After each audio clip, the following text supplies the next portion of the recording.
Salam sejahtera buat kita semuanya. Baiklah, kami dari kelompok 2 akan mempresentasikan hasil diskusi kami itu mengenai perencanaan strategi manajemen sumber daya manusia.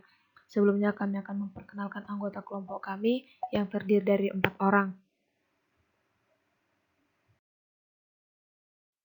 Yang pertama ada Ananda Kristiani Banjarnahor. Yang kedua ada Aprizal. Yang ketiga ada Ryan Ramadan.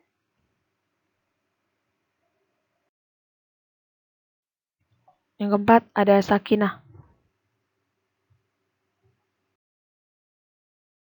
Baiklah, yang pertama itu mengenai definisi perencanaan strategis manajemen sumber daya manusia.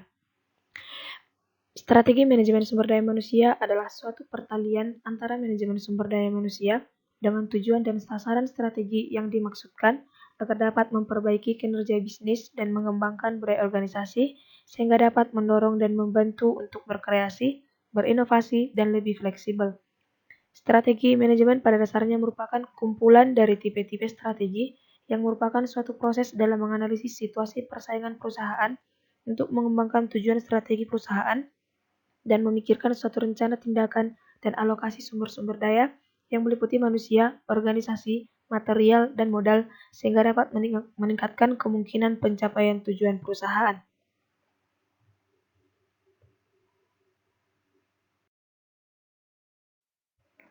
Ada dua aspek utama dalam strategi manajemen, yaitu yang pertama strategi perusahaan secara konsisten dalam mempromosikan dirinya secara relatif terhadap para pesaing.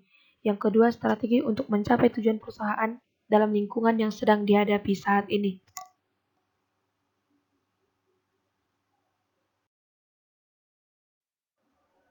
Berikutnya mengenai langkah-langkah perencanaan strategi. Perencanaan strategi sebagai proses dalam menentukan tujuan dari program perusahaan adalah tindakan yang menyeluruh untuk mencapai tujuan tersebut. Perencanaan strategis meliputi langkah di mana setiap langkah-langkah tersebut melibatkan banyak pengumpulan informasi atau data, analisis data, dan evaluasi data yang dilakukan berulang-ulang oleh manajemen. Baiklah, langkah pertama yaitu mendefinisikan profil langkah perusahaan sebagai langkah awal.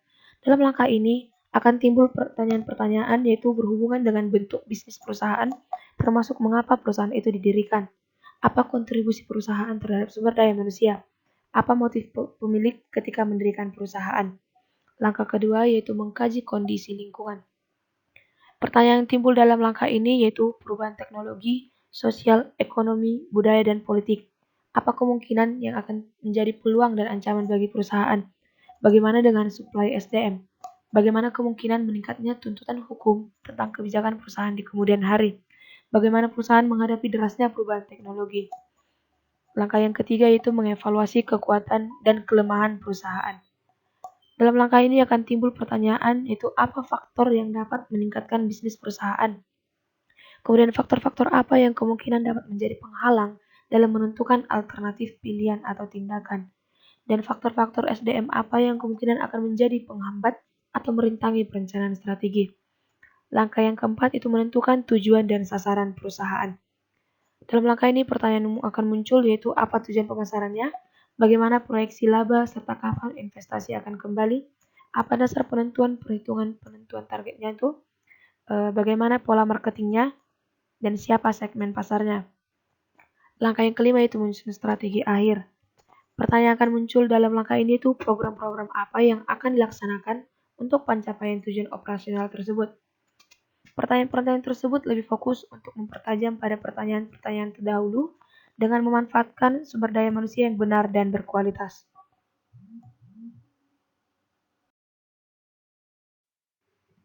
Berikutnya mengenai tingkatan perencanaan strategi. Perencanaan strategis berhubungan dengan perspektif jangka panjang, secara otomatis masuk ke dalam perencanaan operasional perusahaan.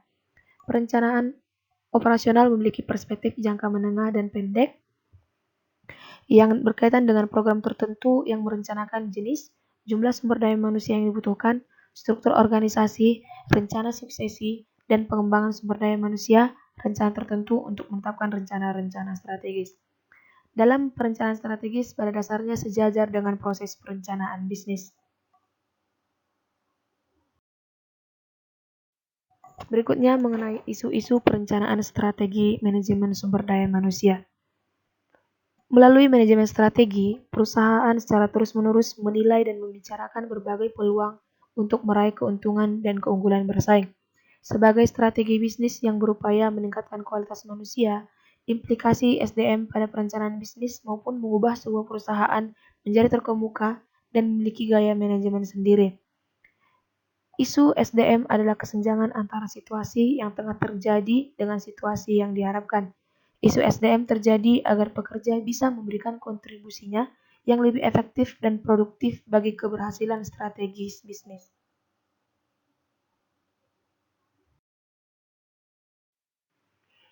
Dalam proses perumusan strategi sumber daya manusia, langkahnya itu yang pertama penentuan isu, langkah yang kedua yaitu mendefinisikan masalah-masalah bisnis yang relevan seperti kesenjangan atau beragam masalah yang akan disikapi melalui aneka kegiatan. Langkah ketiga yaitu menyeleksi isu-isu yang terpenting. Untuk keperluan seleksi, perusahaan melakukan proses screening untuk membatasi isu yang mereka tengarai dapat berpengaruh besar pada perusahaan. Langkah yang keempat yaitu memasukkan isu-isu ke dalam berbagai strategi. Isu-isu sumber daya manusia yang terpenting dibangun dari perubahan bisnis. Biasanya hal ini berada dalam konteks strategi bisnis dan rencana pelaksanaan. Berikutnya mengenai konteks strategis sumber daya manusia. Adanya masalah yang dihadapi manajemen sumber daya manusia saat ini adalah cepatnya perubahan yang terjadi pada lingkungan bisnis yang berdampak pula pada perencanaan sumber daya manusia yang dimiliki.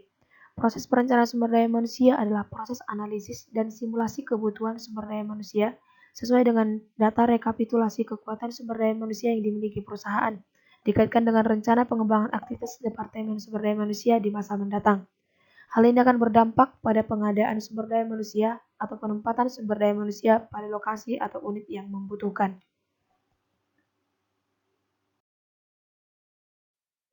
Seorang tokoh yaitu Bowen menyebut adanya peran baru sumber daya manusia dalam mendukung kompetensi SDM yang dituntut oleh perusahaan agar survival terhadap perubahan yang tentu saja membutuhkan komitmen dan keterlibatan lebih tinggi dari sumber daya manusia. Yang pertama itu ada perubahan lingkungan.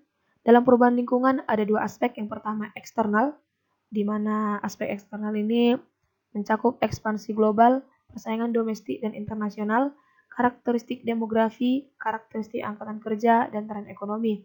Yang kedua itu aspek internal yang mencakup persoalan manajemen puncak, struktur organisasional, budaya organisasi, ukuran organisasional, penanganan kompetensi karyawan, dan cara perusahaan menangani konflik. Yang kedua yaitu perubahan peran sumber daya manusia. Perubahan lingkungan bisnis akan membawa dampak pada perubahan strategi bisnis yang akan mengarahkan manajer untuk memperjelas ke arah mana visi dan misi sumber daya manusia akan dibawa, karena sumber daya manusia merupakan bagian yang tak terpisahkan dalam perusahaan. Yang ketiga ada repositioning. Upaya repositioning pada dasarnya merupakan transformasi peran yang menuntut kemampuan, cara kerja, cara pikir, dan peran baru dari sumber daya manusia. Yang keempat, ada peran strategi sumber daya manusia.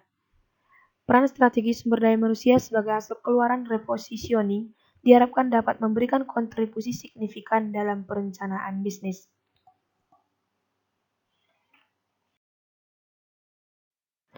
Berikutnya mengenai perumusan strategi manajemen sumber daya manusia. Yang pertama, perumusan strategi manajemen. Perencanaan bisnis menguji faktor eksternal maupun internal yang terkait dalam lingkungan bisnis yang berkaitan dengan situasi sekarang. Kemudian kesimpulan itu dicapai pada definisi usaha, visi dan misi, tujuan strategi, target penampilan, dan rencana kegiatan. Yang kedua itu perumusan strategi sumber daya manusia. Poin yang pertama itu proses perencanaan dua arah. Disebutkan dua arah, yang pertama top down dengan tujuan pendekatannya itu menyediakan konteks strategi secara khusus yang mengalir dari perusahaan ke departemen lainnya dalam jangka panjang. Perencanaan bottom up yang kedua dengan tujuan pendekatannya yaitu merencanakan kegiatan khusus yang secara khusus menggelinding ke departemen-departemen dengan rujukan perusahaan dalam jangka pendek. Poin yang kedua yaitu proses penyatuan. Dalam fase penilaian lingkungan sumber daya manusia dihubungkan secara terpisah tetapi sejajar, bersama-sama dan interaktif dengan strategi perusahaan. Dalam proses penyatuan ini, suatu strategi sumber daya manusia dikembangkan secara bersama-sama dengan strategi perusahaan. Poin yang ketiga yaitu proses terpisah. Strategi sumber daya manusia dikembangkan secara terpisah dan biasanya dikumpulkan dan dihadirkan sebagai rencana sumber daya manusia fungsional. Kekurangan dari proses terpisah ini yaitu proses ini mengekalkan dugaan sumber daya manusia sebagai staf yang dikendalikan. Manfaat dari proses terpisah ini yaitu bahwa strategi sumber daya manusia benar-benar diciptakan dan dapat digunakan untuk mengarahkan program, kebijakan, dan kebutuhan praktis serta kegiatan. Poin yang keempat yaitu proses terpadu. Untuk menjadi terpadu, perubahan-perubahan dalam lingkungan dikaji dengan menghargai persoalan-persoalan sumber daya manusia, sama baiknya dengan persoalan-persoalan lainnya yang terkait dengan perusahaan. Yang ketiga, rencana kegiatan. Perusahaan mempertimbangkan bagaimana suatu strategi untuk dijalankan, bagaimana semua kelompok diberitahu dan dilibatkan dalam penerapan strategi. Perusahaan tersebut juga memberikan alternatif lain terhadap pelaksanaan yang mungkin diambil atau praktik manajemen sumber daya manusia yang dapat diterapkan terhadap kebutuhan yang dianggap perlu. Yang keempat, penerapan. Penerapan strategi mengkehendaki penyusunan harapan karyawan, penyusunan organisasi, staffing, dan pengembangan kemampuan serta manajemen kemampuan terhadap strategi. Penerapan sumber daya manusia bukanlah prioritas kedua bagi manajemen. Strategi manajemen sumber daya manusia adalah tanggung jawab utama yang memberikan manfaat kompetitif terhadap perusahaan. Berikutnya mengenai manajemen sumber daya manusia yang strategis. Manajemen sumber daya manusia strategis telah didefinisikan sebagai tautan dari sumber daya manusia dengan tujuan dan sasaran yaitu untuk meningkatkan kinerja bisnis dan mengembangkan kultur perusahaan yang mendorong inovasi dan kelenturan. Dengan kata lain, sumber daya manusia yang strategis ini merupakan pola dari penyebaran sumber daya manusia dari kegiatan-kegiatan terencana yang dimaksudkan untuk memberi kemampuan sebuah perusahaan untuk mencapai tujuannya. Sumber daya manusia strategis berarti menerima fungsi SDM sebagai mitra strategis dalam formulasi dari strategi-strategi tersebut melalui kegiatan-kegiatan sumber daya manusia seperti perekrutan, seleksi, pelatihan, pengimbalan personel. Istilah strategi sumber daya manusia ini merujuk kepada tingkatan sumber daya manusia, khususnya tindakan yang direncanakan perusahaan dalam upaya mencapai sasarannya. Berikutnya mengenai peran sumber daya manusia sebagai mitra strategis. Sumber daya manusia sebagai staf atau fungsi kemitraan telah mewariskan reputasi miskin dengan ide-ide dan motivasi serta tidak kreatif. Sebuah pandangan yang lebih canggih atas SDM adalah hanya untuk mencocokkan strategi perusahaan. Dalam pandangan ini, peran strategi sumber daya manusia adalah untuk menyesuaikan praktik sumber daya manusia individual agar cocok dengan strategi perusahaan khusus dan strategi bersaing. Menurut pandangan ini, manajemen puncak mengupayakan sebuah strategi sumber daya manusia diminta menciptakan program-program sumber daya manusia yang dituntut untuk berhasil mengimplementasikan strategi perusahaan tersebut. Seperti yang dikemukakan oleh para ahli, perencanaan strategis, sistem manajemen sumber daya manusia harus disesuaikan pada tuntutan strategis bisnis. Ada pandangan lainnya yaitu bahwa manajemen sumber daya manusia itu merupakan suatu mitra sejajar dalam proses perencanaan strategis. Dalam pandangan ini, peran sumber daya manusia bukan sekadar menyesuaikan kegiatan-kegiatan pada tuntutan strategi bisnis, tetapi juga menjalankan tugas operasional sehari-hari seperti memastikan bahwa karyawan tersebut sudah dibayar. Menurut pandangan ini, angkatan kerja sebuah perusahaan butuh untuk didorong di dalam suatu keunggulan bersaing, sehingga manajemen sumber daya manusia harus menjadi mitra sejajar, baik dalam formulasi dan implementasi, dan mencakup seluruh organisasi perusahaan. Baiklah, sekian hasil presentasi dari kami. Semoga dapat dimengerti dan dapat diterapkan dalam kebutuhannya nanti. Terima kasih buat partisipasinya, dan salam sejahtera buat kita semuanya.